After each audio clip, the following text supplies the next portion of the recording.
करुणा मुंडे पोटगी प्रकरणामध्ये धनंजय मुंडेंना मोठा दणका. 2 लाखांची पोटगी देण्याचा कौटुंबिक न्यायालयाचा निर्णय माझगाव कोर्टाकडून कायम. धनंजय मुंडेंची याचिका फेटाळली.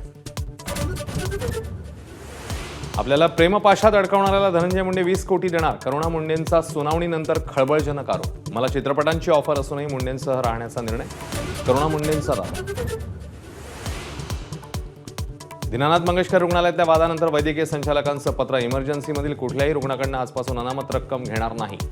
बैठकीमध्ये ठराव मंजूर झाल्याची माहिती.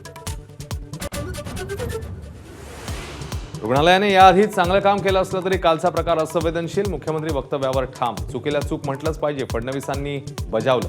आंदोलनाच्या नावाखाली सुरू असलेली स्टंटबाजीही थांबवण्याचं आवाहन.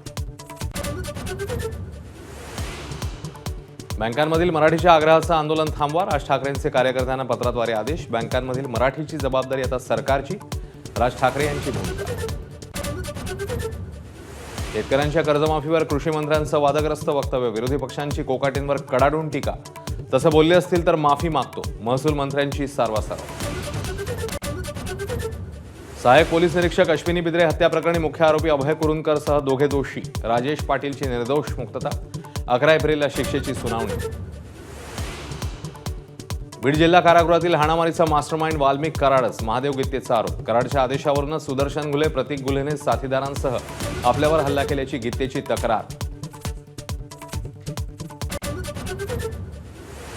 सोलापुरात दूषित पाण्यामुळे 2 शाळकरी मुलींच्या मृत्यूचा आरोप. एकीची प्रकृती गंभीर. पाहणीला आलेले आमदार देवेंद्र कोठेंसमोर स्थानिकांचा संताप. डेंग्यू सदृश आजारामुळे मृत्यू. पालिका आयुक्तांची माहिती. नागपूर हिंसाचारानंतर रामनवमीच्या पार्श्वभूमीवर पोलीस अलर्ट मोडवर. 2000 पोलिसांचा बंदोबस्त. ड्रोनद्वारे शोभायात्रेवर नजर.